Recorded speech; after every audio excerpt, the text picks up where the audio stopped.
este debería ser el fundamento de las intervenciones que se generan o que se consideran en animales de producción para el control de enfermedades en pro del correcto desempeño digestivo, al menos desde esta pequeña perspectiva.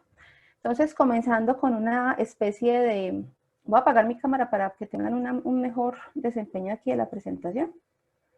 Ok, comenzamos entonces con esta alerta de spoiler, y es precisamente que los microorganismos van a gobernar el mundo. Eso lo tenemos, yo creo que más que claro, y más en este momento de endemia. No hay mucho que hacer al respecto, simplemente es aprender a convivir con ellos y tratar de no salir muy lastimados en el proceso.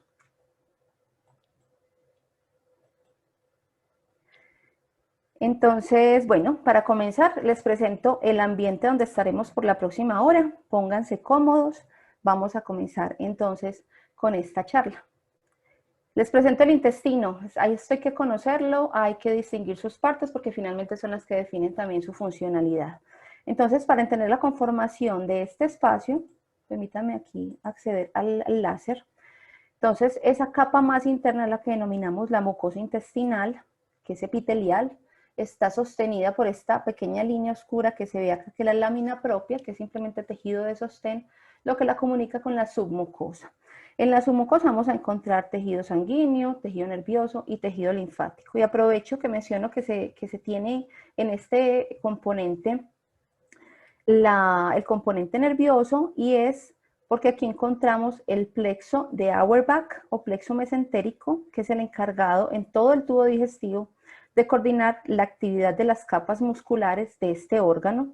Y también vamos a tener el plexo submucoso o plexo de Meissner, que es el que principalmente se encarga de regular la digestión y la absorción en la mucosa y a través de los vasos sanguíneos asociados.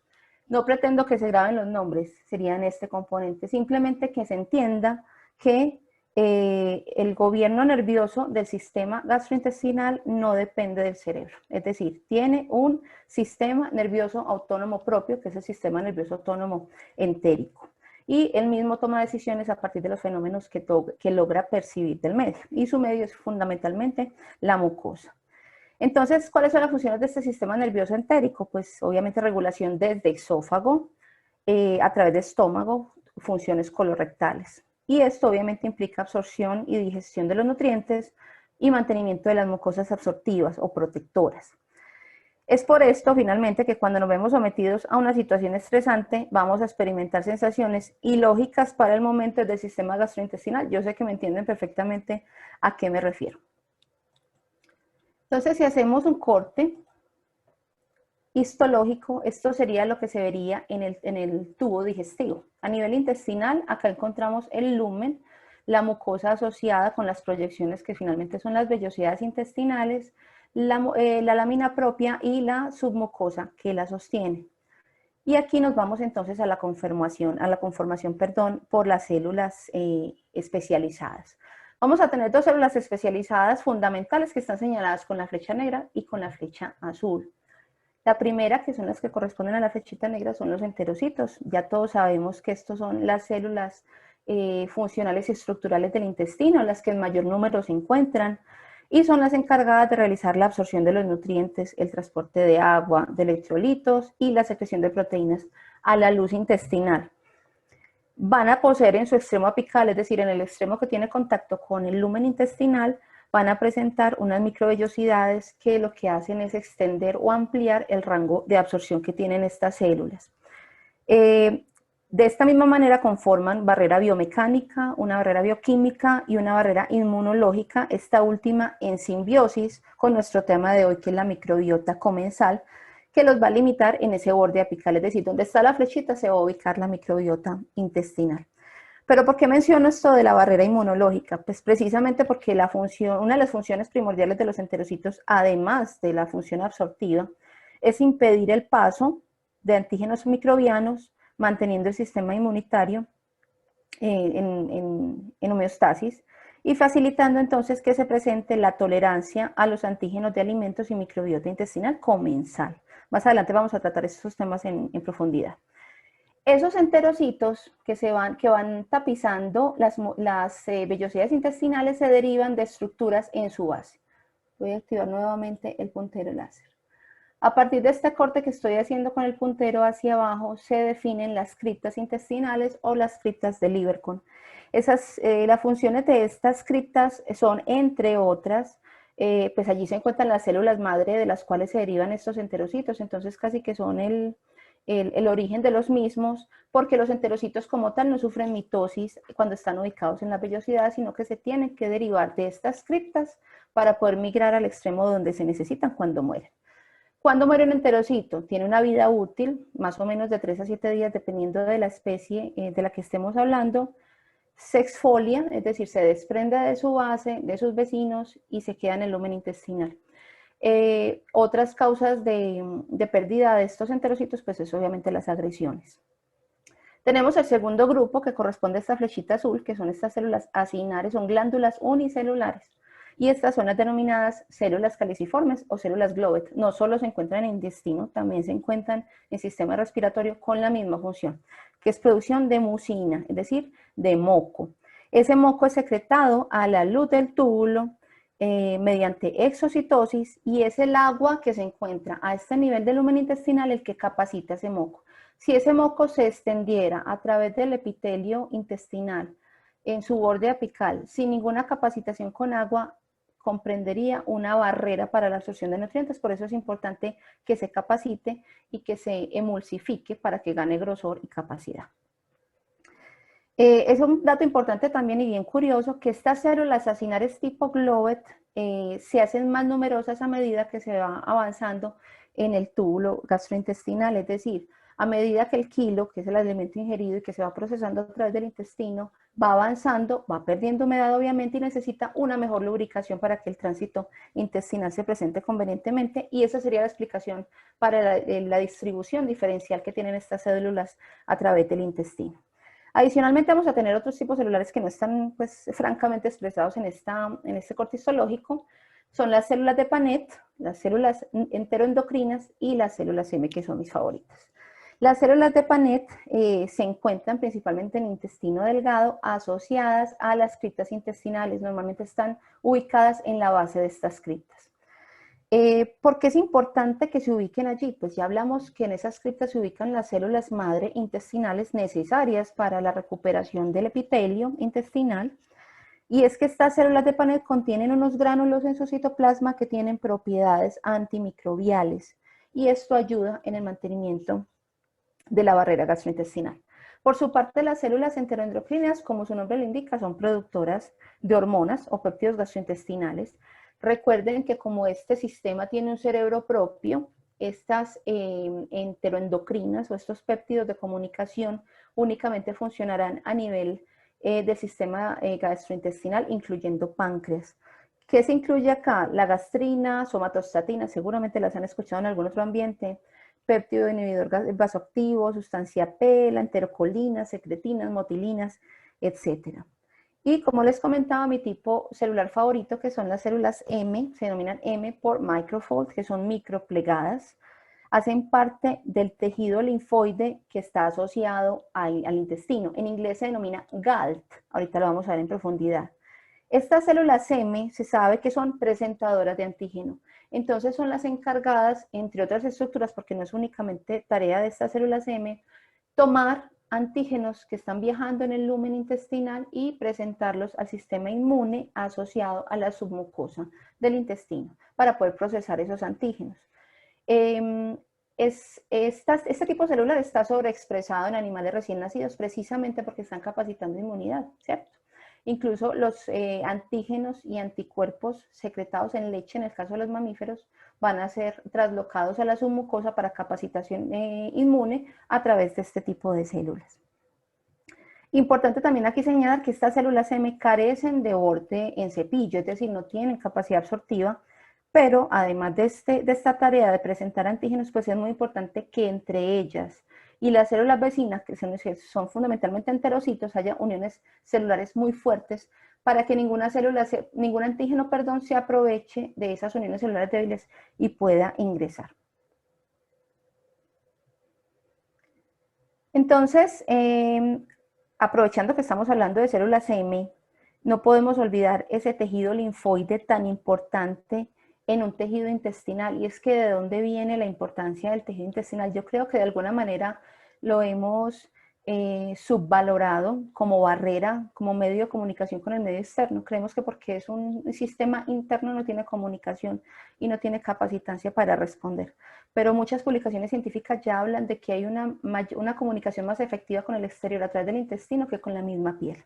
Entonces es bastante importante ese sistema inmune asociado a intestino que, como les mencioné, se denomina GALT, G-A-L-T. Entonces, este componente inmunitario GALT consta de unos folículos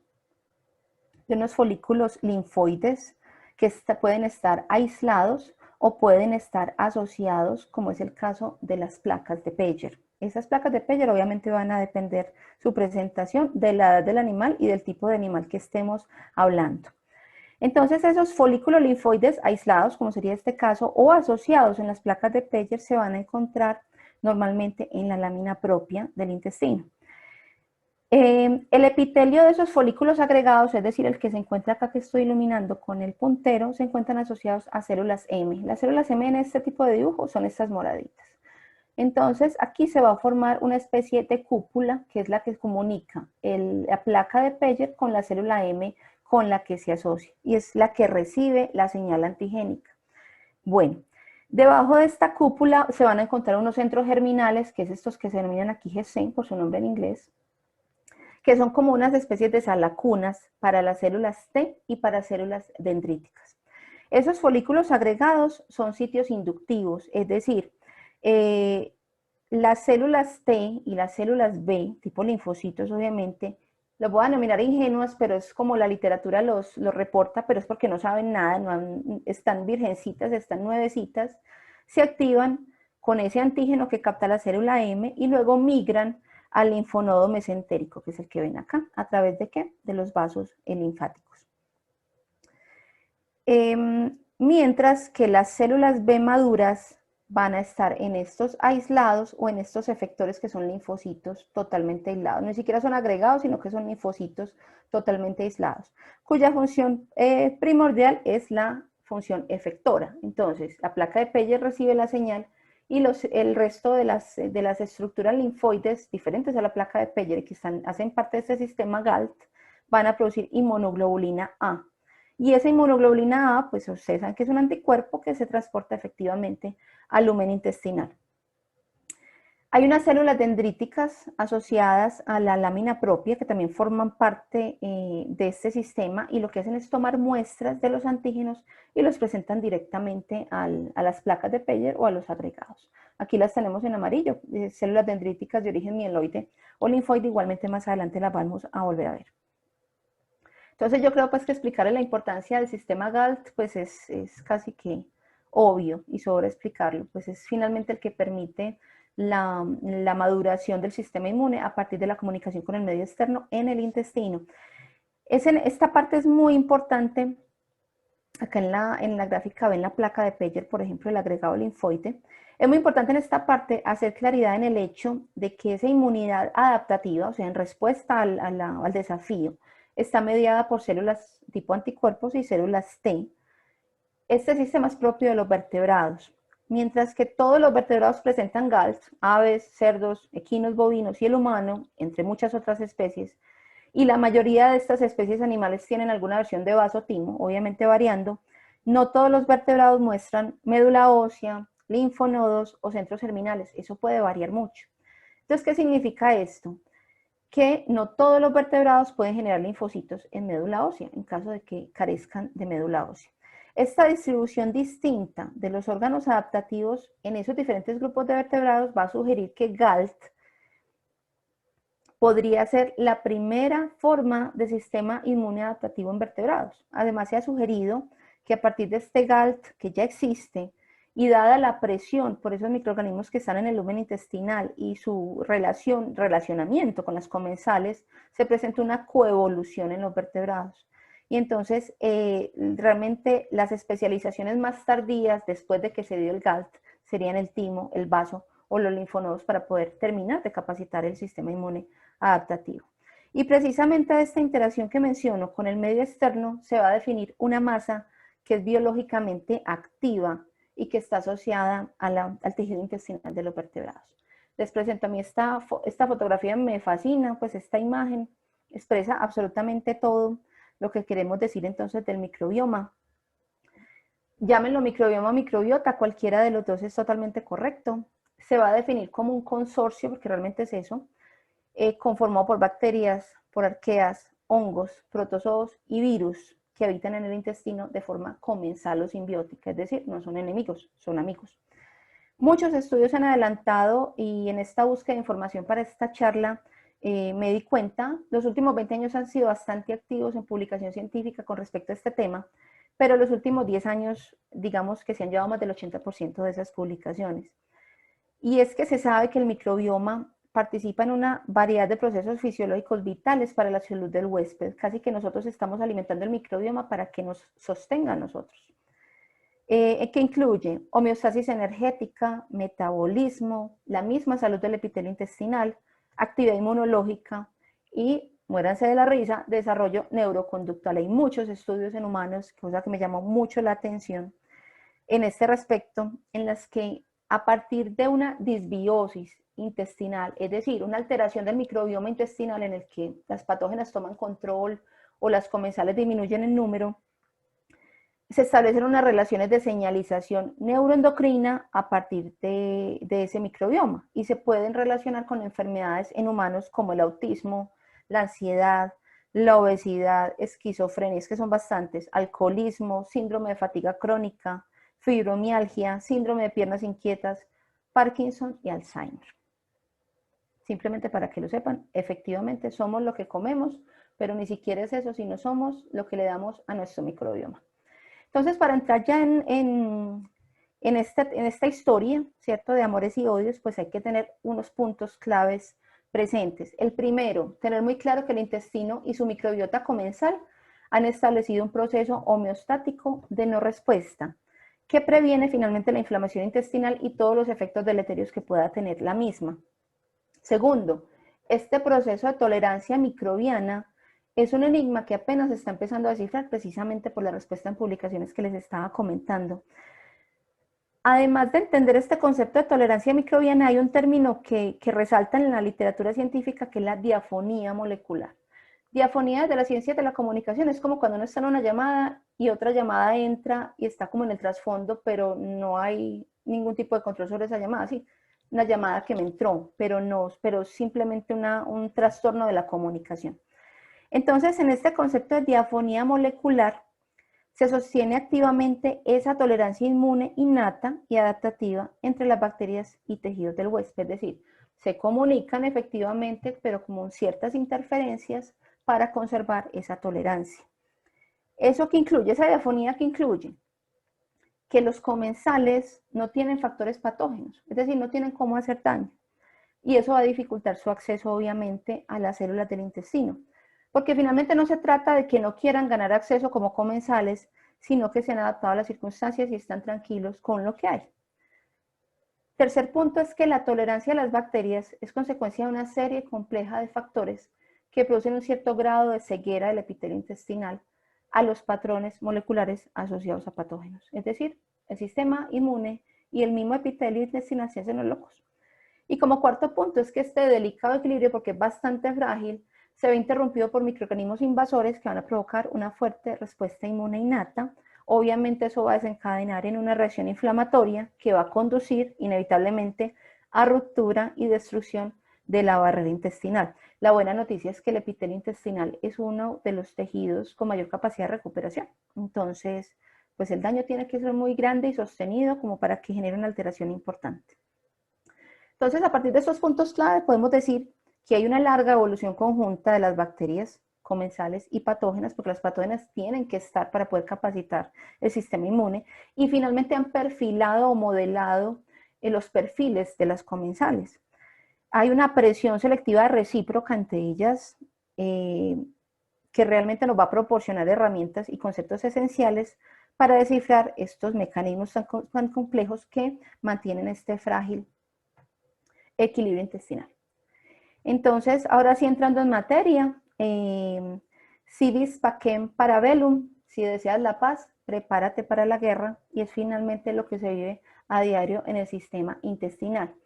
Entonces quise tomar esta historia, yo sé que a muchos nos tocó, Dos mujeres, un camino, una novela mexicana de los años 90, y yo creo que de alguna manera me sirvió para enmarcar un poco, ponerle un poco de sabor a esta charla para que se entendiera mejor todos estos conceptos que realmente algunas veces se nos hacen complejos y pesados. Entonces, en esta historia de amores y desamores, vamos a tener tres actores. El primero es un tejido intestinal con cerebro propio, como ya lo dije, el sistema nervioso autónomo entérico. En este vamos a encontrar a Juan Daniel, o Poncharelo, como lo recuerden. Pues obviamente esto va a significar que el intestino es aparentemente inteligente. Vamos a tener una relación de amor con una microbiota comensal, en este caso sería Ana María, que está muy adaptada a su intestino, busca siempre su aprobación y quieren vivir junticos tranquilos, sin mucho caos. Y finalmente vamos a tener una microbiota patógena, que es Tania, que solo quiere alterar el equilibrio, causar el caos y lograr acceso a la submucosa. Aquí comienza entonces nuestra historia de amores y odios. Vamos a comenzar con esta primera parte. Para que esta relación amorosa entre las células, la microbiota comensal y el intestino funcione, pues se tiene que basar en tres pilares fundamentales, como cualquier buena relación. Entonces, ese primer pilar es el concepto de inflamación fisiológica. Y es que para que la relación funcione, el caos también tiene que existir, pero un caos controlado para que esa relación se haga muy fuerte. Se habla entonces de una respuesta inflamatoria finamente controlada y localizada, no puede ser extendida, que clínicamente pasaría desapercibida. Sucede todos los días y en todo momento, solo que no nos damos cuenta. Y eso hace parte pues, del mantenimiento del equilibrio intestinal. La respuesta a esos microorganismos se basa en la detección, aquí les muestro un dibujo de una célula fagocítica, y para que esa célula fagocítica pueda reconocer como malvada o como comensal a la bacteria o cualquier otro antígeno, pues tiene que reconocer lo que se denominan unos motifs o motivos, ¿sí? También conocidos como PAMPs, que son los patrones moleculares asociados a patógenos. Estos son expresados por las células procariotas, entonces tipo bacterias, arqueas y hongos. Podemos hablar de lipoproteínas o lipopéptidos, aquí la tiene, flagelina para los flagelados, entre ellos salmonella, y me voy entrando más en el tema. Y también peptidoglicanos, podemos tener también ADN puro, en fin. Estos motifs se van a expresar obviamente tanto por los comensales como por los patógenos y van a ser reconocidos por estos receptores, como les digo, ubicados en células inmunes de origen mieloide o linfoide, y son los PRR. Lo voy a decir así para que se les grabe, los receptores de reconocimiento de patrones. Estos receptores de reconocimiento de patrones o PRR son los más conocidos, de ellos los TLR, que ya los conocemos bastante bien, de su sigla en inglés Toll-like receptors o receptores tipo Toll. Estos receptores TLR siempre van a estar seguidos de un número que es el que finalmente le da la denominación de especificidad. Por ejemplo, el TLR que reconoce la flagelina es el TLR5. Entonces, recientemente se ha demostrado que estos TLR están involucrados en el reconocimiento de bacterias comensales y que también hacen parte entonces de esa homeostasis intestinal. Como segundo pilar, tenemos entonces la falta de respuesta de la superficie epitelial. Necesitamos algunas veces mirar hacia otro lado o aplicar la ignoración tomando mano entonces de esos conceptos actuales. Entonces tengan en cuenta que esos motifs moleculares van a TLR como otras proteínas de superficie diferente y van a estar, como ya les comenté, tanto en comensales como en patógenos. Entonces hay que entender por qué los microorganismos comensales no generan inflamación si finalmente también expresan esos motifs. Y esto se va a dar por tres razones fundamentales. Hay unas propiedades de las bacterias importantes a considerar, hay unas características de la superficie epitelial que modulan este tipo de comportamiento, y hay unas propiedades de las células inmunes que están presentes en la lámina propia. Entonces, sabemos que aún es muy escasa la información disponible acerca de los más de 500 especies de bacterias que constituyen la microflora intestinal, eso con estudios en humanos que son los estudios más abundantes, y solo hablando del tema de bacterias y no de los otros componentes de la microflora. ¿Por qué ha sido difícil lograr la caracterización y lograr la información a partir de estas bacterias? Pues particularmente porque la mayoría son anaerobias facultativas o anaerobias obligadas, extremadamente sensibles al oxígeno y, por supuesto, difíciles de cultivar. Entonces, estos microorganismos van a tener algunas características generales, entrando ya a esos 3 puntos que les menciono, como por ejemplo que carezcan de factores de patogenicidad, por ejemplo, no tengan adhesinas o no tengan invasinas, y eso va a perjudicar que ellas tengan la capacidad de colonizar el epitelio. Entonces, como se discutió en la diapositiva anterior, estas bacterias comensales y sus PAMPs, sus lipopolisacáridos o sus flagelinas, etcétera, son constantemente atrapados por ese moco secretado y son lavados por peristálticos. Esto se conoce como tolerancia por ignorancia o ceguera, o como lo he denominado yo para esta presentación, la ignoración intestinal. Entonces, imagínense en un escenario en el que el moco intestinal, que es finalmente el que va a modular este tipo de relación entre el epitelio y la microbiota comensal, sea insuficiente, esté muy seco, esté muy desecado o no sea convenientemente hidratado, podría ser que al sostener este tipo de relaciones se pueda presentar la expresión por parte de microbiota comensal de factores de patogenicidad que logren acceso al intestino. Ahí les dejo entonces ese dato. La superficie del epitelio intestinal pues también va a participar en ese concepto de tolerancia o ignorancia o ceguera a través de varias estrategias. Primero, estos receptores toll-like de las células epiteliales pueden ser defectuosos a nivel de la superficie intestinal. Y esa es parte de la cara que le muestran a la microflora bacteriana comensal. Por ejemplo, se ha demostrado que varias líneas celulares epiteliales carecen de cofactores necesarios para el reconocimiento de lipopolisacáridos de superficie de las enterobacterias. Y algunos TLR podrían estar de alguna manera ocultos, como es el caso del TLR5 que les comentaba, que reconoce la flagelina y las subunidades pues, monoméricas de ella, porque la expresión de este receptor no está en el borde apical del enterocito, sino que está en su borde basal o basolateral. Entonces necesitamos que esa mucosa se abra o que se dañe la superficie intestinal, que se despeguen de alguna manera los enterocitos para que esa flagelina sea reconocida por ese receptor TLR, es decir, la reconoció cuando ya el daño estaba hecho. Entonces, en este orden de ideas podríamos tener otra explicación para que no se presente el reconocimiento, no solo de salmonela, sino de comensales.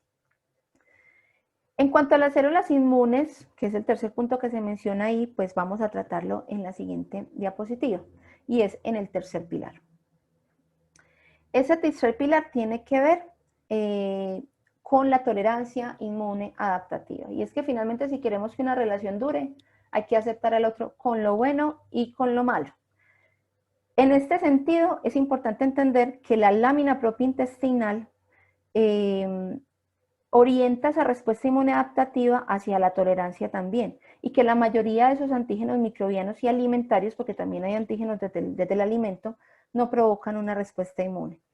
Tanto las células epiteliales, es decir, los enterocitos, como las células dendríticas asociadas a la mucosa intestinal, y que se caracterizan obviamente por la presencia de células M que están muestreando constantemente el epitelio, es probable que estos receptores de reconocimiento de patrones proporcionen una serie de señales cruciales que van a modular que esas células dendríticas se diferencien, y eso va a influir obviamente en el tipo de respuesta que se va a dar, y en particular la orientación hacia este concepto de tolerancia. Entonces, un objetivo para la inducción activa de esta tolerancia inmune adaptativa es la tolerancia epitelial asociada al receptor gamma activador del peroxisoma. Yo sé que no se lo van a grabar, pero por eso puse la imagen del macrófago, me parece importante, el gamma de la superficie del macrófago. Por ejemplo, bacterias gram negativas no patógenas, como es el caso de Bacteroides fragilis, pueden inducir expresión y activación de este tipo de receptores en la superficie del macrófago. Pero el macrófago, en respuesta a la activación de este tipo de receptores, por ejemplo, por lipopolisacáridos de la superficie de bacteroides, deciden regular a la baja la respuesta inflamatoria, porque finalmente como parte del sistema inmune innato, los macrófagos también pueden modular la respuesta, decidir qué camino tomar cuando colectan un antígeno. Entonces, en resumen, en esta primera relación amorosa, y en cuanto a los 3 pilares para una buena relación, quisiera mencionar que esa falta de inflamación intestinal que se produce a pesar de que hay una densa microflora que pobla el intestino, particularmente colon, que es donde se concentran mayoritariamente, no es una ignoración mutua, no es que se hagan los locos, que no se miren. En cambio, es una combinación muy afinada de procesos que son aparentemente antagónicos, es decir, contrarios. Uno, que hay una vigilancia constante, permanente de microorganismos que intentan entrar. Y eso va a conducir a respuestas mínimas que erradican a los otros invasores. Y esto siendo las células epiteliales quienes ejercen, o sea, los enterocitos, esas funciones como de centinelas. Y el segundo punto, la tolerancia o al menos la falta de reactividad. Y es que esta tolerancia es en gran parte un proceso activo. Por lo tanto, ese ecosistema intestinal o ese microbioma ha evolucionado bajo el concepto de restricción esquizofrénica. Eso es otro concepto que me encontré en la literatura bien interesante, de regular a la baja la respuesta inflamatoria innata. Y a ese tiempo entonces también va a garantizar una adaptación adecuada a la respuesta inmune a cualquier intrusión accidental, entre comillas, de las bacterias comensales, que eran el escenario que yo les comentaba previamente. Listo, ya entendimos la relación entonces de amor entre las comensales y el epitelio intestinal. Ahora vamos a entender la relación de odio entre la bacteria patógena y el intestino. Entonces existen para ello 3 rutas principales para que estas bacterias logren ingresar al epitelio intestinal y ganar acceso al nicho que buscan, que finalmente es la submucosa. Lo primero, uso de células M, por eso yo les decía que eran mis células favoritas, porque son las células que están implicadas en muchos de los procesos patogénicos que conocemos por clínica o por impacto económico en nuestras producciones. Y esto lo quise denominar dentro de las ciencias de las relaciones amorosas como me la presentó un amigo, porque finalmente es lo que la célula M hace, presentar. Es lo que se denomina el cruce asistido, que involucra finalmente las células M. La segunda estrategia o ruta es el conocido cruce frontal, de frente, invasión directa del revestimiento epitelial. Yo lo quise llamar, yo puedo con las dos y hasta más. Y el tercero sería esa invasión asistida por células dendríticas, porque finalmente también algunos patógenos utilizan las células que están muestreando constantemente el lumen intestinal para ganar acceso. Y esto lo quise llamar pasó sin darme cuenta, porque finalmente es esto lo que pasa. Y es que en esta última estrategia se engloban varias tácticas que requieren que haya esa diafonía entre los microorganismos invasores y el epitelio. Precisamente lo que comentábamos antes. Comenzando entonces con que se la presentó un amigo, el amigo presentador se llama célula M. Hay muchos patógenos que van a utilizar las células M para invadir la mucosa intestinal y es lo que debe pasar finalmente para que se dé capacitación del sistema inmune, pero muchos ya tienen una serie de estrategias de manipulación de este sistema para poder lograr acceso sin ser destruidos. Entonces, esas interacciones que median la translocación a través de las células M, pues realmente no están muy clarificados desde la literatura científica. Hay muchos gaps todavía por cubrir. Lo que sí se sabe es que aunque este proceso de translocación digo yo de un paso de un espacio al otro, simplemente paso del lumen intestinal a la submucosa intestinal, esto es la translocación, proceso de translocación, parece ser muy fácil para los microorganismos. La supervivencia bacteriana que tiene que darse en las placas de Peyer o en ambientes del linfonodo es realmente el desafío para las bacterias entrantes. Entonces realmente la translocación es un proceso muy fácil, pero necesitamos sobrevivir al sistema inmune.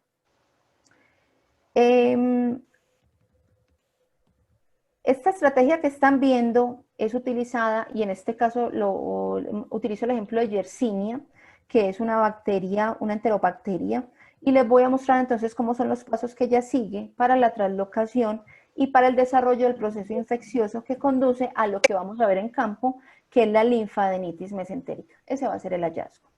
Entonces, contemos con Yersinia pseudotuberculosis y Yersinia enterocolítica, que son los mayores patógenos. Ellos van a atravesar esa barrera epitelial, principalmente a través de las células M, que es esta célula cafecita que ven en pantalla, normalmente en la porción del ilial del intestino delgado. Para sobrevivir, estas bacterias van a resistir la fagocitosis por los macrófagos de la submucosa utilizando una inyección de YOP. YOP no es más que una proteína de superficie de Yersinia, por eso se llama YOP, la Y de Yersinia. Y esto lo va a inyectar Yersinia en los macrófagos, hagan de cuenta con una aguja hipodérmica que se denomina sistema secretor tipo 3 o TTSS, la aguja hipodérmica. Con ello, Yersinia inyecta esta proteína efectora que ingresa al macrófago y lo que le va a causar al macrófago es una parálisis del citoesqueleto de actina. Es decir, no se puede contraer y necesita contraerse para formación del fagolisosoma, que ya lo hemos visto pues en otros espacios, es simplemente la forma en que después de engullir, porque eso es lo que hace el macrófago, engullir la noxa o el antígeno, en este caso de Yersinia, forma una vesícula que luego se va a juntar o se va a coaptar con el lisosoma, que es el estómago, la parte que tiene los componentes degradantes en su citoplasma, para formar el fagolisosoma. Entonces, cuando se provoca esa parálisis del citoesqueleto de actina por esta inyección que les estoy comentando, también finalmente Yersinia está regulando a la baja la inflamación, porque cuando el macrófago reconoce Yersinia, si la reconociera efectivamente, pues va a generar un reclutamiento de un infiltrado proinflamatorio, particularmente monocitos y neutrófilos, a este sitio, o sea, la submucosa. Yersinia también podría causar apoptosis de macrófagos, eso ya lo sabemos. Entonces, todo esto de Yersinia en términos cristianos, ¿qué significa? Que Yersinia tiene una estrategia dual, que es tanto antifagocítica, o sea, evita que después de engullirse la degraden, y tiene una capacitancia de inhibición antiinflamatoria también cuando se encuentra dentro del macrófago. Entonces no se va a dar esa migración por monocitos y neutrófilos, es decir, el sistema inmune innato, el resto del sistema, no se va a enterar de que Yersinia entró. Y eso le va a permitir entonces invadir el epitelio, infectar linfonodos mesentéricos distantes, y entonces estas proteínas YOP, en resumen, lo que hacen es funcionar como anestésicos de la respuesta inmune innata, y eso es lo que va a garantizar que Yersinia perdure. Y esto lo vamos a ver proyectado en los síntomas clínicos que genera, que están dominados por formación de abscesos ileales y mesentéricos, que es finalmente la linfadenitis mesentérica.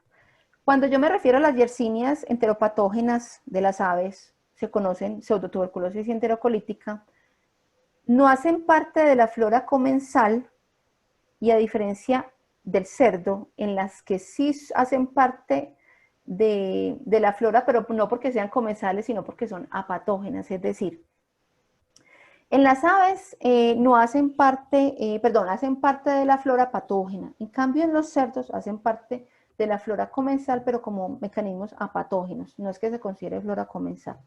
Pero lo importante de Yersinia y de las dos siguientes bacterias de las que le puedo hablar es definitivamente el papel que tienen en salud pública, ya que hacen parte de las ETAs, es decir, de las enfermedades de transmisión por alimentos. Continuamos con otra estrategia luego de que se utiliza la célula M como punto de entrada. Entonces ya aquí utilizamos el ejemplo de Shigella. Shigella es otra enterobacteria gram negativa y Bien, gracias. ¿Y tú? va a propender al desarrollo de procesos infecciosos que van a conducir a una disentería bacilar. Bacilar porque es por bacilos, y disentería porque se define como el proceso en el que hay un proceso inflamatorio con ulceración del intestino grueso, y eso va a estar acompañado de signos sistémicos como fiebre, dolor abdominal, diarrea, y las deposiciones van a ser mucosas y sanguinolentas. Entonces, ¿qué hace Shigella? Shigella cruza la célula M, aquí lo estás viendo, por translocación. Es allí donde el ciclo tóxico se va a diferenciar un poco del que vimos anteriormente, que es el de Yersinia, y es que Shigella, cuando se encuentra en esta ubicación subepitelial, es decir, acá, causa extensa apoptosis de macrófagos. Miren que Yersinia lo podía hacer y no lo hizo porque ella necesita perpetuarse dentro del macrófago, a diferencia de Shigella. Entonces ella asesina, porque eso es lo que hace, ni siquiera asesina, los invita a que se suiciden los macrófagos de la submucosa, que son la primera línea de defensa. Y esto permite que esas bacterias escapen a tejidos y que de manera muy eficiente ganen entrada vasolateral. Aquí se las estoy mostrando después de que generan la apoptosis o autodegradación de los macrófagos. Estas Shigella escapan, ingresan de nuevo a los enterocitos y van a ganar acceso célula a partir de otros mecanismos. Esto es lo que se denomina colonización underground, que también lo vamos a ver en Listeria monocytogenes, más adelante lo veremos. Entonces, esta apoptosis mediada por caspasas, que es lo que hace Shigella, inicia una inflamación, se va a dar la liberación de interleuquina 1 beta, que también es proinflamatoria, entonces es una espada de doble filo, ¿cierto? Esta inflamación, esta inflamación que causó Shigella por matar esa cantidad de macrófagos, altera la permeabilidad de la capa epitelial y va a facilitar la invasión bacteriana en el área circundante al punto de translocación inicial, es decir, en esta área. ¿Esto quién lo aprovechan? Todas las otras bacterias enteropatógenas para poder ganar acceso.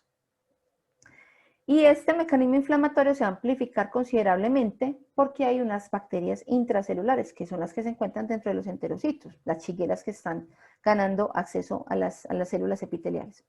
Y esto explica fundamentalmente el patrón clínico de la shigellosis, que se caracteriza por una extensa destrucción epitelial. Entonces, no solo...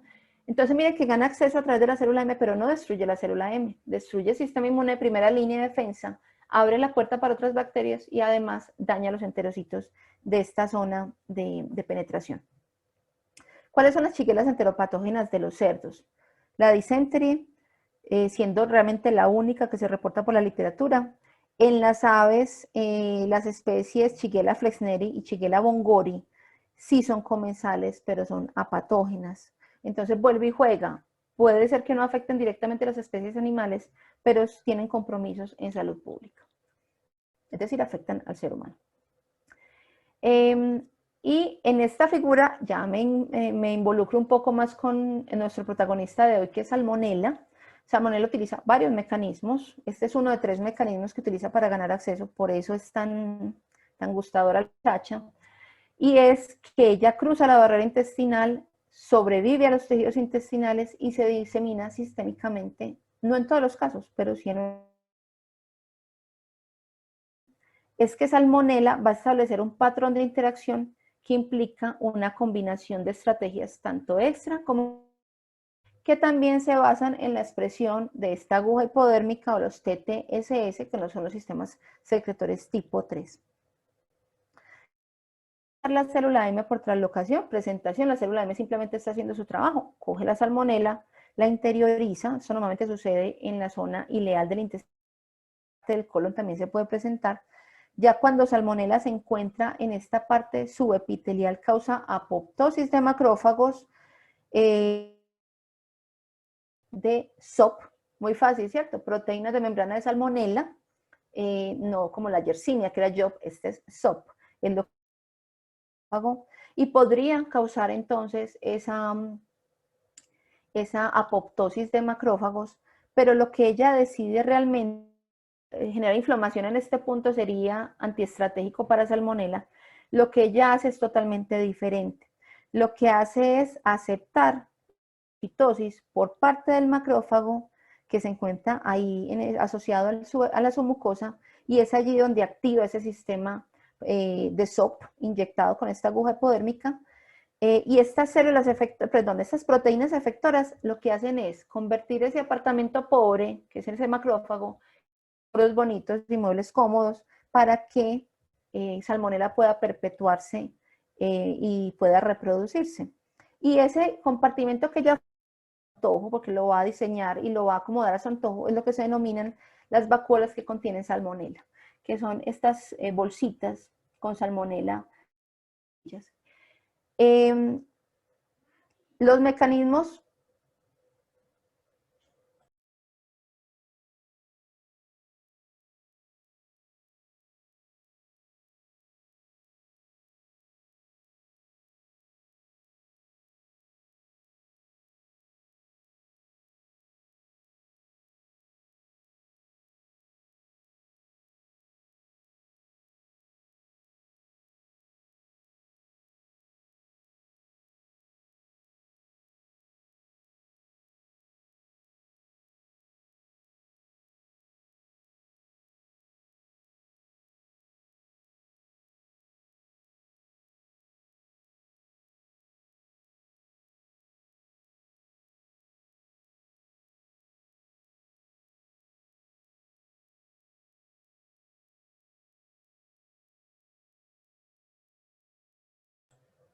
Disculpen la interrupción acá en la presentación, pero tuvimos problemas técnicos con el internet.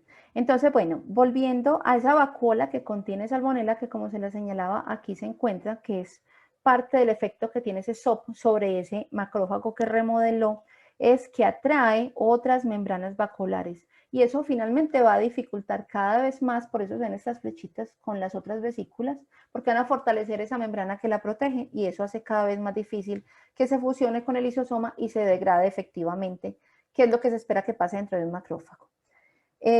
Posteriormente, esa bacteria se va a multiplicar, va a sobrevivir dentro de ese macrófago y se va a presentar la septicemia, que es otro de los cuadros clínicos que vemos en las producciones. Además de eso, cuando ella ya no, digamos que no cabe en ese apartamento, genera la apoptosis de ese macrófago, se libera y de igual manera que lo hace Shigella, pues va a lograr acceso a los enterocitos por daño directo, que ya más adelante lo vamos a ver, para poder generar entonces esta colonización underground que ya habíamos visto. Pero esto lo veremos pues mucho más adelante.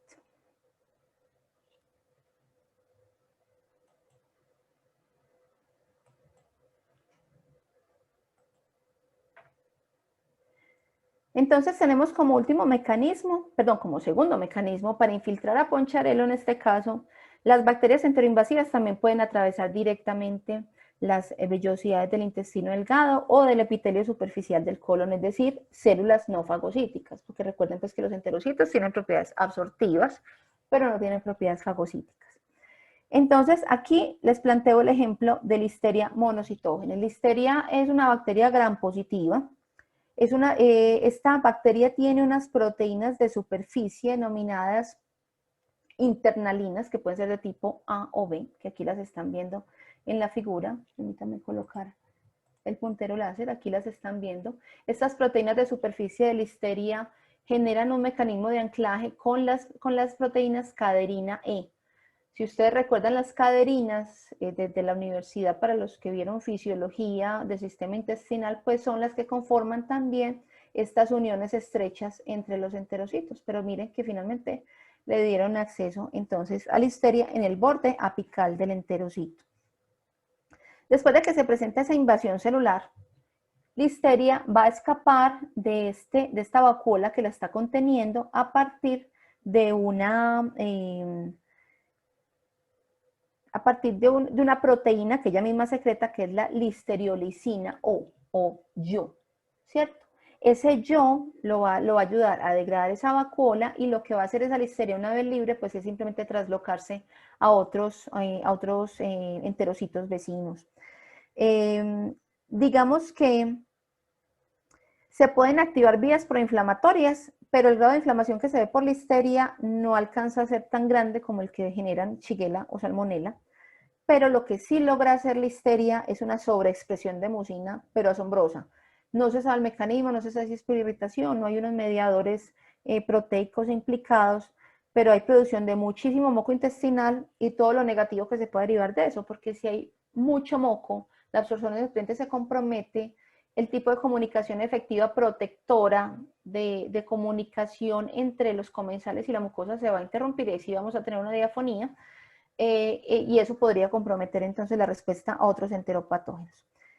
De todos modos, muy pocas bacterias logran cruzar la barrera intestinal de forma transcelular, es decir, desde el borde apical, como lo está haciendo Listeria en este caso, hacia el interior, para lo que es totalmente necesario que haya un proceso inflamatorio previo o coexistente que cause disrupción o daño de esta barrera. Asunto que aprovecha descaradamente nuestro protagonista de hoy, que es Salmonella. Durante este proceso se observaría un infiltrado neutrofílico importante, ¿cierto? Si hay un proceso o previo a la infección por Salmonella, pues va a haber mucho neutrófilo en el lumen intestinal y en la submucosa. Entonces, cuidado con esto, que si esto a su vez está bloqueando la invasión a este nivel por las oportunistas, porque los neutrófilos las atacan. Por ello aquí la pregunta es, y es que, como les dije, hay muchos vacíos todavía investigativos, esto podría ser parte de un proceso en el que las patógenas necesitan equilibrar el exceso de inflamación, porque actuaría en detrimento de ellas, que finalmente pues, puede dañar al huésped, que es su célula diana, puede dañar a las patógenas per se, y puede dañar también entonces a las comensales. O sea, qué tan suicidas son las bacterias patógenas. Eso es importante entenderlo. A veces no les conviene generar inflamación. Además, si la inflamación es insuficiente, ¿cómo puedo yo aprovecharme de ese desbloqueo para poder entonces generar una invasión eficiente? Entonces, finalmente, este es el denominado juego macabro. Como tercera estrategia está la invasión asistida por las células dendríticas. Aquí las tienen en este dibujo. Este lo puse así más clarito porque ya lo vimos para la parte de Salmonella, que les comenté que tenía 3 mecanismos de translocación. El primero, células M, que ya lo vimos, y se encuentran estos dos. Entonces, la tercera estrategia para entrarle a Poncharelo es la invasión asistida por células dendríticas, es decir, que Salmonella, de la que sabemos que estas 2 vías, va a ganar acceso a través de nuestras muestreadoras. Lo que hace una célula dendrítica cuando saca su pseudópodo al lumen intestinal es muestrear qué hay. Es como si la policía llegara a un espacio de secuestro y apareciera con una camarita a ver qué hay. Eso es lo que hace finalmente la dendrítica. Y cuando lo ve conveniente, toma muestras y las ingresa, las procesa y las presenta al resto del sistema, ¿cierto? Aquí lo bonito es cómo esas células dendríticas abren las uniones estrechas entre las células para poder sacar este pseudópodo y para no dejar una puerta abierta a patógenos oportunistas, en este sentido, que aprovecharían que se dañaron esas uniones entre los, transitoriamente, de esos enterocitos, lo que hace es generar uniones estrechas temporales con los enterocitos con los que está en vecindad en este momento. Y así puede muestrear las células, perdón, las bacterias luminales o cualquier otra noxa que se ubique en el lumen intestinal. Entonces, mientras este proceso de muestreo por parte de las dendríticas se sigue desarrollando, pues se da una expresión de claudinas y ocludinas por parte de esas células dendríticas y se generan estas células transitorias, y aquí entonces tenemos los 2 mecanismos, ¿cierto? Puede ser que directamente se captura esa salmonela por parte de las células dendríticas, o puede ser también que hay una invasión directa del epitelio, que ya sabemos que es otro mecanismo de salmonela. Ahora bien, hay que entender también cómo se llevan entre ellas, porque finalmente hay un relacionamiento aquí también importante. Cuando yo hablo de la buena y de la mala, estoy hablando de microbiota, que quede en el acta. Entonces, para entender bien esta modelación de la microflora, pues vamos a empezar a hablar de la microflora en humanos. En humanos, o sea, nosotros, hay una distribución bastante llamativa de todos esos residentes de microbiota que van a colonizar el tracto gastrointestinal de punta a punta, a lo largo y a lo ancho. Y van a ir aumentando a través de los segmentos. Aquí vamos a tener, estos son unidades formadoras de colonia, entonces aquí vamos a tener 10 unidades formadoras de colonia, 10 a la 3, y vamos a medida que nos vamos moviendo hacia el tracto intestinal posterior, pues vamos a ganar una mayor población con unos grupos celulares dominantes, no únicos. Esto es solamente la punta del iceberg cuando se trata de poblaciones bacterianas en intestino. Las bacterias que encontramos en colon, que es donde se concentra el mayor número, pues son en gran parte anaerobias facultativas o anaerobias estrictas, y van a estar dominadas en humanos por los fila, bacteroidetes y lacnospiráceas. Por su parte, la flora que se reporta para aves de corral se va a distribuir de la siguiente manera. Va a conservar la misma distribución. La literatura no es muy contundente en cuanto a cuántas unidades formadoras de colonia. Lo que sí se sabe es que también van aumentando a medida que nos acercamos a ciego y colon. Las bacterias que observamos en colon, en ciego y colon, porque es para ambos compartimentos en aves, están predominantemente las formas de enterococos, lactobacilos, corinobacteráceas y bacteroides. Y estas mismas también se encuentran en intestino delgado, pero adicionalmente en este compartimento tenemos actinobacterias, las firmicutes, las cianobacteriáceas y las proteobacterias en este espacio. Para el caso de los cerdos, la microflora va a estar compuesta, pues la literatura ya lo dice, por más de 16 géneros diferentes de bacterias. Y eso que aquí no están en esta figura, no están caracterizados todos, porque aquí tenemos 16 predominantes y tenemos una buena parte de esta torta conformada, más de la mitad, por otras taxas, es decir, por otros tipos de bacterias que están muy minoritarios, pero que en conjunto forman un bioma bastante importante que necesitamos caracterizar. Acá en cerdo se sabe que Prevotella, seguido por Lactobacillus, son las especies dominantes. Y esto me pareció bastante importante mencionarlo aquí, y es que cuando se trata de mamíferos, sobre todo la microflora va a cambiar, se va a modelar en proporciones y en poblaciones en cuanto el animal crece y cambia sus fuentes de alimentación. Entonces, cuando ya tenemos una fuente de alimentación basada en leche, la población de bacterias que va a estar dominando son las enterobacteriáceas, y así como lo van viendo en la figura, mientras que cuando el animal ya se alimenta de comida, pues de pienso de concentrado, pues va a cambiar su espectro y su jerarquía de microbiota comensal, donde ya vemos entonces Prevotella como el dominante acá.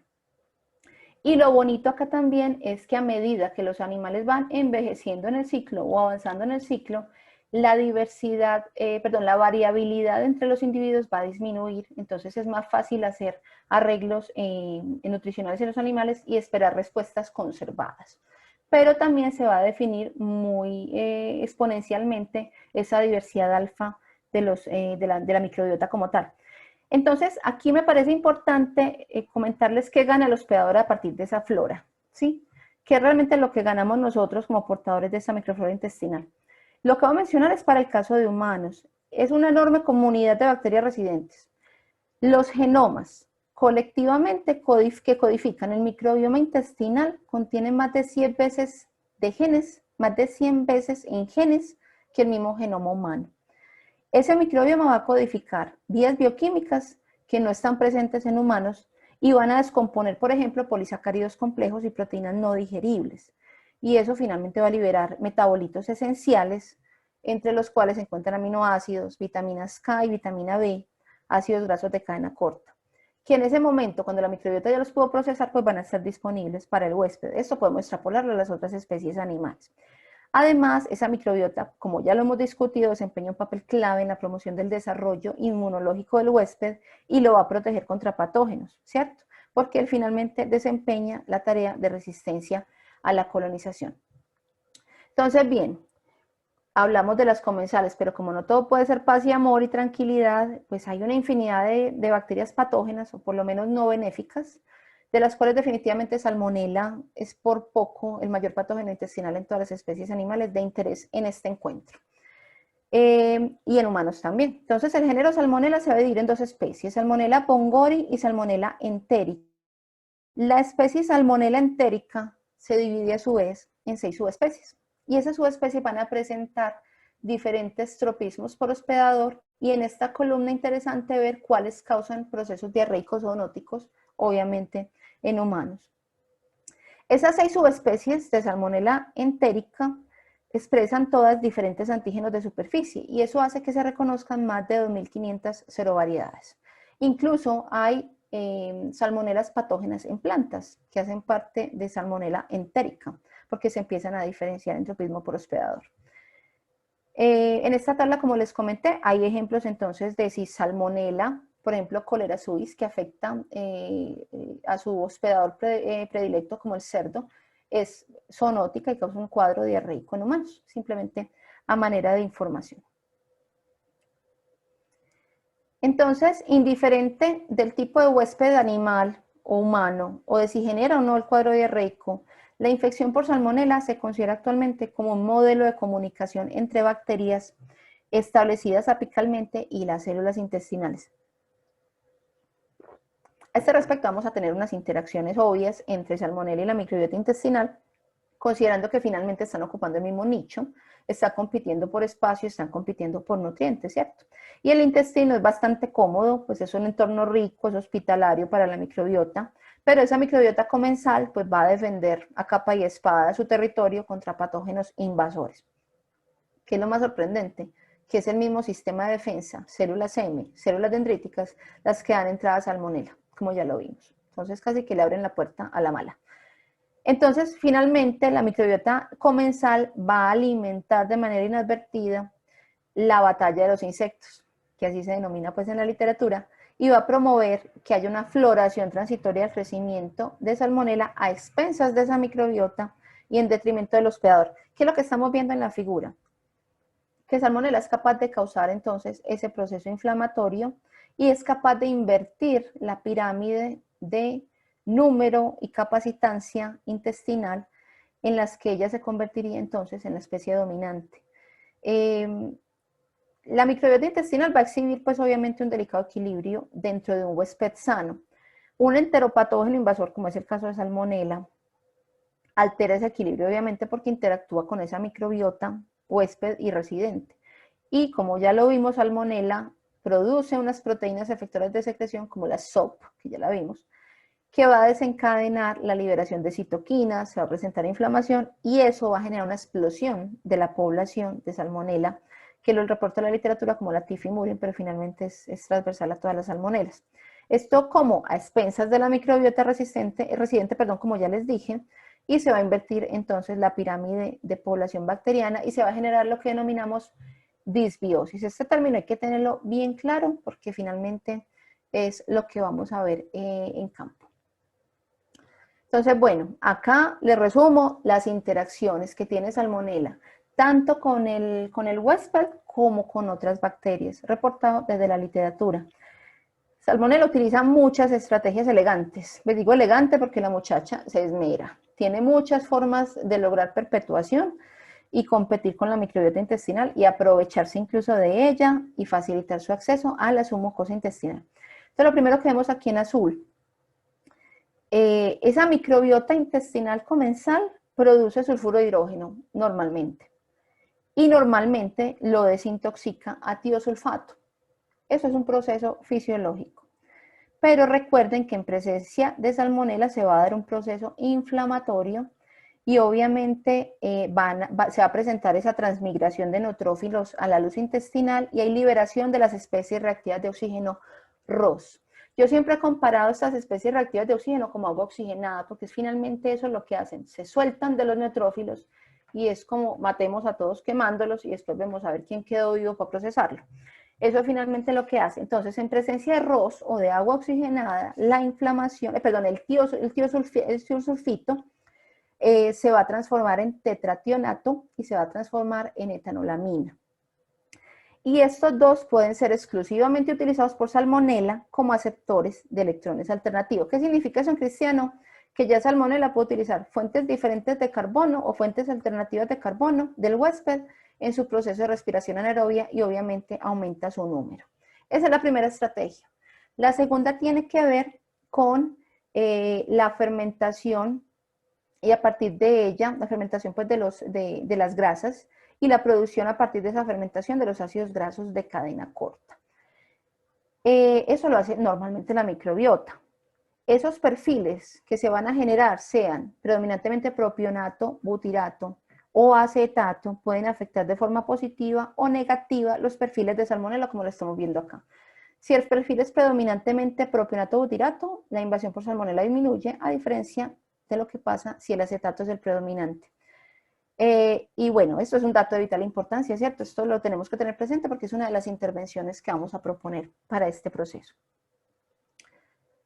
Para el número 3 es que a partir de esa misma inflamación, el huésped, es decir, el sistema entérico produce una proteína que se denomina lipocalina, ¿sí? Esta proteína está involucrada en la inmunidad innata, sobre todo la relacionada con los neutrófilos. Lo que hace la lipocalina secuestrar o quelar el hierro para que no esté biodisponible para las bacterias. Para el que no lo sabe, el hierro es utilizado por las bacterias como un promotor de crecimiento. En atento ofrecimiento de hierro, las bacterias siempre van a prosperar. Por eso el hierro se utiliza en muchos cultivos celulares porque es finalmente un factor de crecimiento para las bacterias. Entonces, lo que hace la lipocalina en presencia de inflamación es como un respaldo a todo el sistema inmune. Y lo que hace es secuestrar o inactivar ese hierro que utilizarían las bacterias para crecer. Y obviamente, pues las bacterias no se van a poder desarrollar. Entonces, es un control, como les digo, alternativo. Pero, ¿qué pasa con salmonela? La salmonela produce una proteína también que se llama salmoquelina. Esa salmoquelina lo que va a hacer es garantizar que Salmonella, a pesar de que la lipocalina secuestró todo el hierro, ella lo va a poder consumir. Es decir, Salmonella utiliza palitos chinos, que es la salmoquelina, para alimentarse de estos metales, y los neutrófilos, a partir de la lipocalina, lo único que hicieron fue anular el tenedor y el cuchillo. Ella tiene los mecanismos para poder garantizar su sustento de hierro. Las demás vías que vamos a ver a partir de la 4 están relacionadas con la disbiosis que genera Salmonella. Es decir, no podemos llegar a este punto porque a partir de este punto es que se desencadenan todos los otros procesos. Por ejemplo, este quorum sensing es un término bastante extraño, me tocó buscarlo pues, porque nunca lo había escuchado, y se traduce como la detección de quórum. Esa detección de quórum es un mecanismo bastante interesante de muchas bacterias, no solamente pues de Salmonella, y es un mecanismo de señalización intercelular entre las bacterias, es decir, ellas se sienten entre ellas agrupadas. Entonces, esto lo utilizan las bacterias, en este caso nombremos a Salmonella, para regular la expresión génica en respuesta a cambios en las densidades de población celular, es decir, ¿qué hacer si somos muchos? Entonces, la detección de ese quórum se basa en que se produzcan pequeñas cantidades de esta proteína o molécula de señalización que les estoy comentando durante el crecimiento, y a medida que la población va creciendo, pues más células bacterianas van a producir esta proteína de comunicación que se denomina pues autoinductor. Entonces, una vez la población bacteriana X, que en este caso estamos hablando de Salmonella, alcanza cierta densidad celular, se va a superar ese umbral de concentración crítica de autoinductor y se van a desencadenar una serie de respuestas que van a conducir finalmente a cambios en la transcripción de los genes y en última instancia a la modulación del comportamiento de esa población. Entonces, ¿qué es lo natural? Mato todo el resto para caber yo más, ¿cierto? Para tener más espacio para expandir. Entonces, cuando somos muchos, generamos, por ejemplo, bioluminiscencia. Cuando somos muchos, producimos antibióticos para poder matar otras bacterias. Cuando somos muchos, producimos factores de virulencia y formamos biopelículas, entre otras tantas. Y eso obviamente va a garantizar que el Salmonella prospere. ¿Qué hace este bioma de un solo tipo celular? Pues prosperar como si fueran organismos multicelulares, porque se vuelven complejos pensantes en cuanto a cómo sobrevivir su población frente a otras. Bastante interesante. El quinto mecanismo es esta bacteria que se ve en humanos, que se llama Akkermansia mucinifila. Es una bacteria degradadora de la mucina intestinal, bastante peligrosa. Ya sabemos entonces eso qué significa, y es que facilita el acceso, como ya no hay moco que haga barrera, entonces Salmonella aprovecha y gana acceso.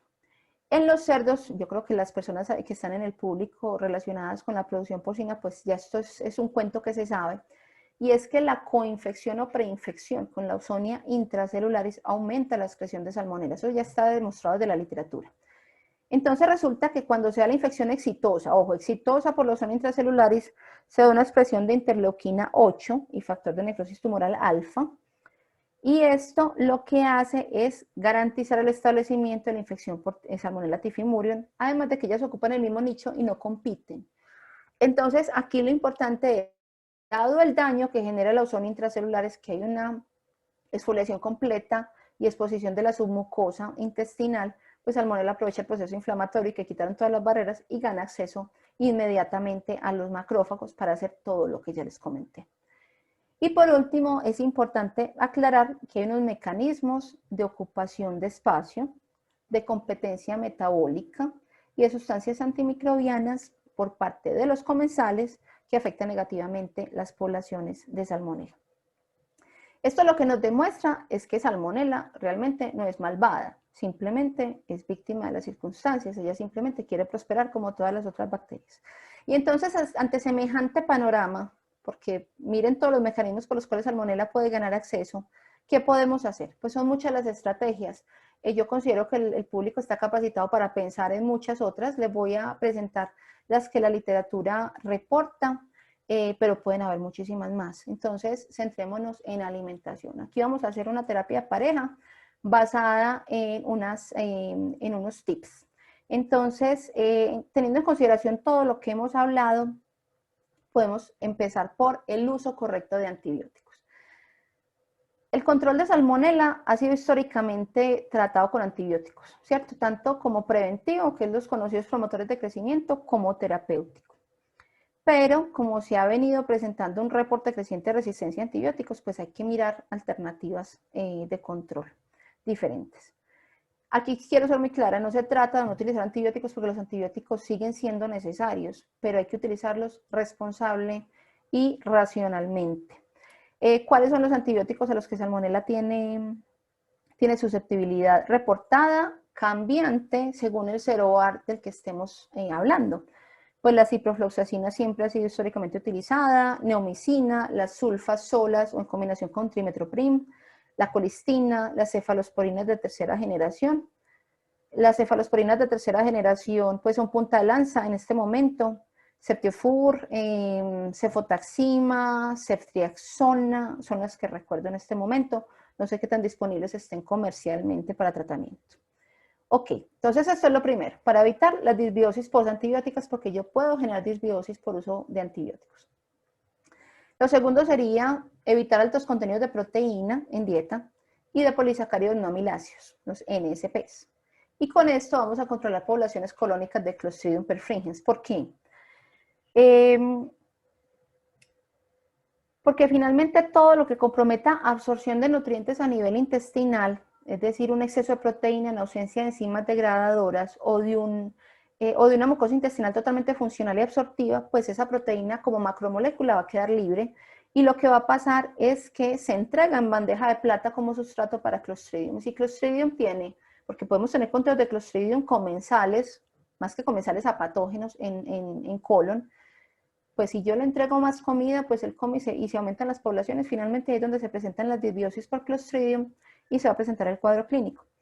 Eso con respecto a las proteínas. Y en cuanto a los polisacáridos no amiláceos, todas esas dietas basadas en cebada, en centeno, trigo, sabemos que aumentan la viscosidad de ese moco en los intestinal, ¿sí? Esto sin mencionar que haya una ingesta inadecuada o insostenible de agua, que es la que capacita finalmente ese moco, y lo que va a hacer es aumentar el tiempo de retención del alimento en la mucosa intestinal y reducir la digestibilidad de los nutrientes. Esto es lo que se denominaría un tránsito lento, ¿cierto? Un tiempo de retención corto. Un tiempo de retención muy largo. Esas bacterias de crecimiento rápido van a aprovechar ese éstasis luminal para ganar acceso entonces a la colonización del epitelio. Adicionalmente, cuando los alimentos y todo lo que se suministra vía oral a un animal se queda estático en el lumen intestinal, también genera irritación por contacto. Entonces, todo esto va a favorecer a Clostridium perfringens, solo por mencionar uno, pero realmente puede prosperar cualquier otro tipo bacteriano. Tercer punto sería el uso de enzimas. La silanasa y la betaglucanasa pues son las carbohidrasas más conocidas y lo bueno de ellas es que van a aumentar el crecimiento de bacterias ácido lácticas, o sea, fermentadoras de ácido láctico, que son buenas, tienen la capacidad de adherirse al epitelio intestinal y van a competir por esos sitios de adhesión con los patógenos, con los enteropatógenos. Además de que disminuyen la viscosidad del moco en el lumen intestinal, entonces es bastante buena la noticia. Con respecto a las fitasas, no sé si ya haya alguien que no utilice fitasas, todavía no sé, o un subnivel de uso de fitasas va a disminuir las poblaciones de lactobacilos, de Clostridium leptum y Enterococcus enilium, que son comensales. Obviamente, subniveles en proteasas en general, en lipasas o en carbohidrasas, lo que va a garantizar es que se conserven esas macromoléculas en el lumen intestinal y podemos estar alimentando indirectamente otras poblaciones que no son comensales. Como cuarto punto tenemos el uso de ácidos orgánicos. ¿Cuáles son los que conocemos y los que son realmente? Acético, propiónico y butírico. Estos ácidos orgánicos favorecen poblaciones tipo lactobacilos y bifidobacterium, que son los comensales más conocidos incluso dentro de los probióticos. Y a su vez van a reducir los conteos de bacterias patógenas como Salmonella entérica y Campylobacter jejuni, de acuerdo con la literatura. También tenemos como buena estrategia en esta terapia pareja el uso de prebióticos, los SOS, MOS, FOS, glucolicosacáridos, galactolicosacáridos, estaquiosa, inulina, entre muchos otros, que lo que hacen estos prebióticos, que son finalmente oligosacáridos no digeribles, es servir como fuente de nutriente a poblaciones comensales garantizando su crecimiento. Entonces hay que darles comidita y esta es una buena estrategia. Continuando con las estrategias desde la alimentación, pues tenemos el uso de probióticos. Los probióticos son, ya sabemos, microorganismos vivos que mejoran la salud intestinal. Estos microorganismos van a competir directamente con las bacterias patógenas por los sitios de adhesión en el epitelio intestinal y además los mecanismos de acción de estos probióticos también mejoran la actividad de las enzimas digestivas como las que mencionamos, proteasas, lipasas y amilasas. Y eso también va a disminuir a mejorar la degradación de macronutrientes y se van a aprovechar mejor por el huésped, que es por quien necesitamos que se aprovechen y no por las patógenas. El uso de simbióticos. Simbióticos, simplemente la combinación de pre y probióticos. Los simbióticos van a combinar lo bueno de ambos. Estos son algunos de los que reporta la literatura. Por ejemplo, Bifidobacterium longium con SOX, Lactobacillus salivarius combinado con galactoligosacáridos, Bifidobacterium con FOS y Bacillus con FOS. Esos son algunos de los que reporta simplemente la literatura. El uso de posbióticos. No sé si has escuchado ese concepto, pero esto corresponde a los metabolitos sintetizados in vitro a partir de probióticos. Por eso pongo el ejemplo del Lactobacillus sp, porque finalmente los lactobacilos como tal, como bacterias, son productoras de ácidos orgánicos y de bacteriocinas a su vez. Y eso va a promover la presencia de bacterias acidolácticas y en consecuencia se disminuye el pH y se disminuye el recuento de enterobacterias. Esto como una alternativa porque ya hay una duda o una basurita en todo este concepto de los probióticos, de qué tan bueno es administrar células vivas directamente a organismos multicelulares. Entonces, es una buena alternativa, ahí lo dejo en el tintero. Otras alternativas que se vienen reportando en la literatura y en el ámbito práctico son los aceites esenciales, por ejemplo, orégano, romero, timol, ajo, entre otros, por sus propiedades antibióticas fundamentalmente. Y menciono aquí también los cultivos de administración primaria porque lo leí en un artículo en Aves y lo que hacían era mencionar cómo suministrarle una bomba de probióticos, es decir, un pool de bacterias y levaduras a la pollita de un día o en este caso se podría trasladar a los mamíferos para capacitar casi que artificialmente ese intestino de una vez. No esperar a que se capacite por juego propio, sino hacerlo anticipadamente, pero como les digo, esto todavía pareciera que está en estudio. Otra parte importante en esta terapia de pareja es tener en cuenta el manejo. Lo que voy a hablar es muy generalista porque pues entrar en el detalle aquí nos quedamos. Entonces, el manejo del ambiente es fundamental. La calidad y disponibilidad del agua de vida y lavado, esto es cuento viejo, esto nos lo han dicho toda la vida, hay que hacerlo. Siempre con enteropatógenos hay que revisar agua. No solo el agua que se están tomando los animales, sino el agua con el que se está haciendo el lavado ambiental, porque también puede estar contaminada y podemos perpetuar entonces ciclos dinámicos. ¿Qué nos preocupa con respecto al agua? Salmonella entérica, Clostridium perfringens, Campylobacter jejuni y E. coli.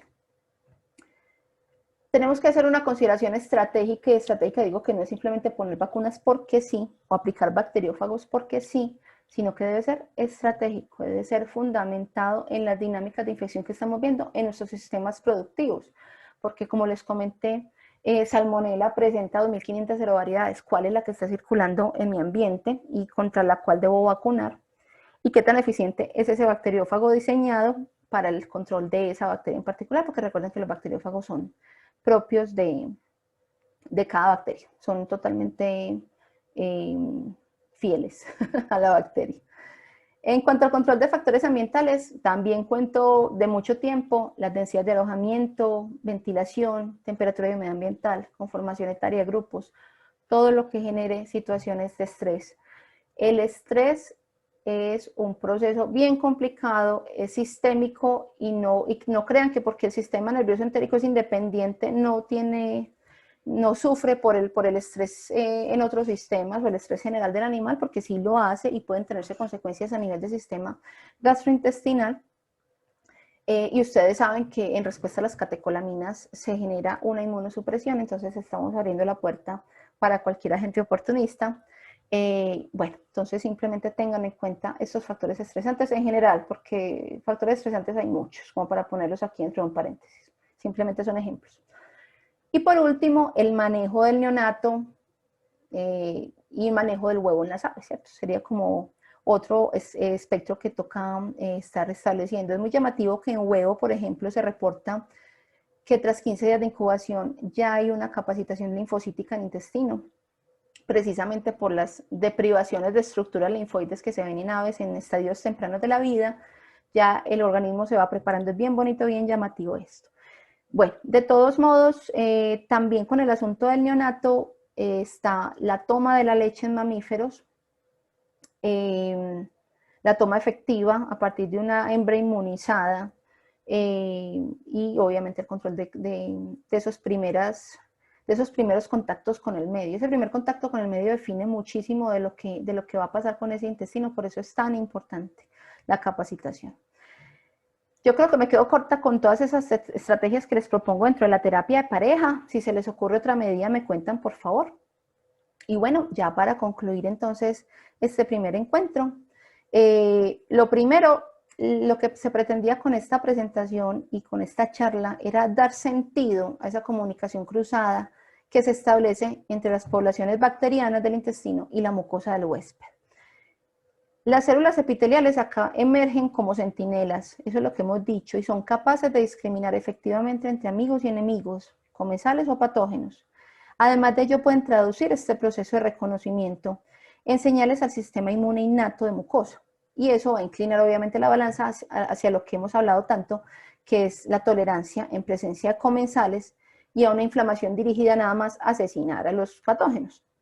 Lo segundo que quiero concluir es que a pesar del hecho de que tantos microorganismos comensales como patógenos expresan sus motivos comunes, que son reconocidos por receptores específicos, hay factores involucrados en la modulación de ese equilibrio intestinal que aún requieren mucho estudio, es decir, aún hay muchos baches de información.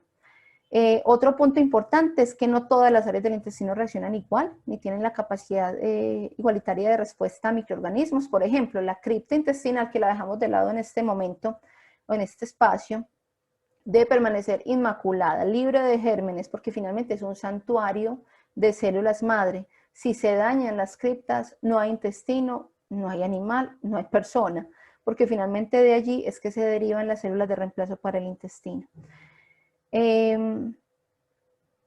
Por ello mismo, porque no es precisamente la cripta la que mejor responde, la que mejor modula, porque rara vez se le afecta, entonces son mucho más reactivas a la presencia de microorganismos, por lo que no es de extrañar que la inflamación intestinal a menudo se inicie en criptas sensibilizadas.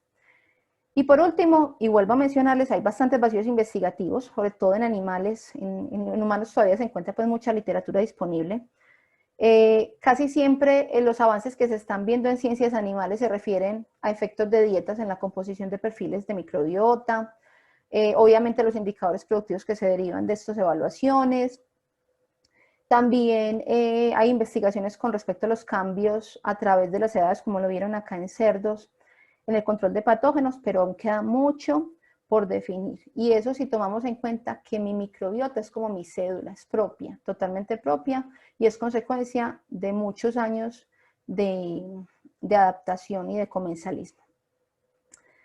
Aunque Salmonella de todas maneras es una chica bien llamativa, ahí la ven a la derecha, que ha captado muchos nichos de investigación, hay bastante información sobre ella, pero necesitamos saber más acerca de cómo controlarla, sobre todo en procesos profilácticos. No esperar tanto a que la explosión se dé, sino evitarla. Yo les agradezco muchísimo su atención y bueno, quedo atenta a las preguntas. Natalia, muchas gracias por la presentación. Como les escribí por el chat,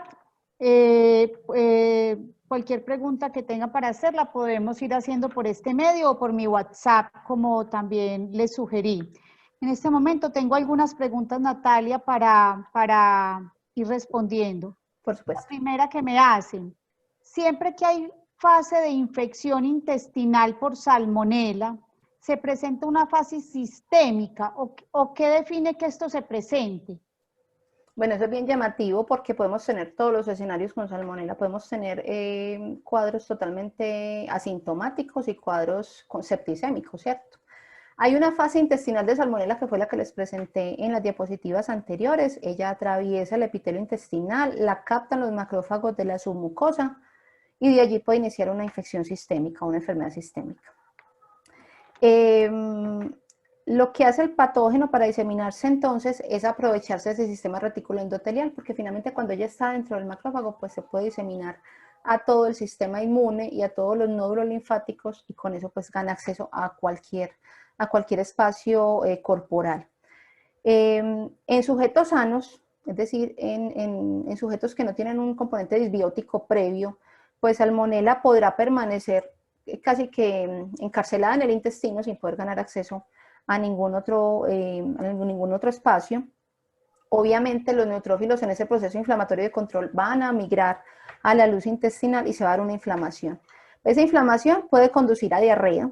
Esa diarrea puede que sí sea por salmonela o puede que sea por oportunistas. Entonces aquí hay que hacer una buena anamnesis, un buen manejo en campo, un buen seguimiento a través de necropsias y de estudios histopatológicos, PCR, serologías, todo el arsenal que tenemos disponible. En algunos sujetos puede no presentarse ese cuadro inflamatorio siquiera, sino lo que se denomina un clearance, que es como una limpieza que se demora 14 días. En humanos lo reportan mucho. La salmonela permanecen asintomáticos, el sistema inmune es capaz de lidiarla, es capaz de eliminarla sin ningún tipo de intervención, ni siquiera los antibióticos. Pero bueno, esos son los espectros que se podrían presentar. Pero, ¿qué define entonces, con respecto a la pregunta del público, si se presenta o no esa fase septicémica? Pues como en biología 1 más 1 nunca es 2, que realmente no es que casi nunca, nunca es 2. ¿Qué se puede dar? Pues, ¿qué lo puede provocar? El inmunoestatus del animal. Inmunológicamente, ¿cómo se encuentra? ¿Qué tan inmunocompetente está? Que hayan pre o coinfecciones, cuadros inflamatorios intestinales que puedan garantizar el acceso de salmonela, y si salmonela encuentra puerta abierta, entra en grandes cantidades incontrolables para el sistema inmune y se disemina y genera el cuadro septicémico. El estatus metabólico, cuando el animal se encuentra en un estatus energético negativo, se compromete mucho porque son los dos sistemas que más glucosa consumen, que es el sistema nervioso y el sistema inmune. Entonces, cuando el animal está en un estatus energético negativo, el sistema inmune podría estar apagado de alguna manera o aminorado y no podría responder competentemente ante ningún desafío. Entonces eso hay que tenerlo en cuenta. Y eso se puede dar por manejo, por fallas de manejo, por fallas nutricionales o por otros cuadros de enfermedad que puedan hacer que el animal pues consuma menos alimento. También pueden generar que pase o no a una septicemia, por ejemplo, la capacitación de ese moco, ¿cierto? Porque el moco hace barrera, se capacita con agua, que es lo que les había comentado, y va a entregar salmonelas, porque la salmonela inevitablemente tiene que relacionar con el epitelio en algún momento, pero son las cantidades lo que hay que controlar. Porque si yo hago como unas exposiciones controladas a salmonela, pues podría casi que activar mi sistema inmune humoral, generando memoria hacia la gente. Pero si yo tengo un moco no capacitado, pues no hago efecto barrera y salmonela puede ganar entonces acceso. Y cualquier otro factor estresante concomitante, que era lo que yo les decía ahora, manejo, deprivación de alimentos, estrés ambiental, etcétera. Todo eso podría entonces comprometer la respuesta inmune del animal. Ok, Natalia, tengo otra pregunta, que no sé si de pronto ya la había respondido, no sé, dentro de la charla. ¿Qué opinión tienes del uso de los bacteriófagos? Bueno, con los bacteriófagos. Quiero aclararle al público que yo no soy inmunóloga, ¿cierto? Yo este tipo de temas prefiero dejarlo a los que saben, a los que se van al fondo, los que han hecho evaluaciones en campo, porque finalmente, ¿qué es el bacteriófago? El bacteriófago es un virus que se sabe que lisa una bacteria en específico, como les digo, son bastante fieles, un bacteriófago específico de ciertos tipos de salmonela, la degrada, y cuando el bacteriófago la degrada, pues es más fácil para el sistema inmune su presentación, se genera la respuesta humoral, entonces es casi que una vacuna, ¿cierto? Una vacuna mediada por bacteriófagos. Es bastante interesante este concepto, sobre todo ahora que tenemos tantos problemas de resistencia antibiótica, hay que buscar otras alternativas y el bacteriófago podría ser una buena alternativa. como les digo, no soy quien para recomendar su uso o no uso, cuándo, ni tampoco con inmunizaciones me involucro, porque me parece que esos son temas de personas especializadas y que dependen de la realidad epidemiológica de cada granja, porque cada granja es un mundo, así como cada animal, no, así como cada microbiota intestinal es un mundo, cada animal es otro mundo y cada granja es un supermundo. Entonces, todas las medidas que se vayan a recomendar para estos espacios, pues deben estar soportadas por las realidades, no por ciencia comercial, ni por una estrategia de manejo que le funcionó al vecino, porque tu vecino tiene unas condiciones totalmente diferentes a la tuya. Entonces, volviendo a la pregunta, es una alternativa bien interesante, entiendo que se están logrando buenos resultados con ella, no funciona sola como ninguna medida de control, esto tiene que ir respaldado por todo un arsenal que ayude, no es la respuesta, no es la respuesta definitiva, es parte de la respuesta, pero bueno, no, esa es como la... Otra pregunta me hacen por acá. Como un plan pues o manejo está la alimentación, me hacen la pregunta de que el acetato puede ayudar a que prolifere, pues que en una diapositiva la persona vio que decía que el acetato puede ayudar a que prolifere la salmonela y el ácido acético se puede usar como medio para controlarla, uno siendo precursor del otro. ¿No ayudaría a que prolifere o cómo es que ayuda a controlarla? No, el acetato cuando es el perfil de ácido graso de cadena corta fermentado dominante, genera entonces la supervivencia de salmonela. Porque finalmente el ácido acético lo que hace es bajar pH como cualquier ácido y con eso se controlarían las poblaciones.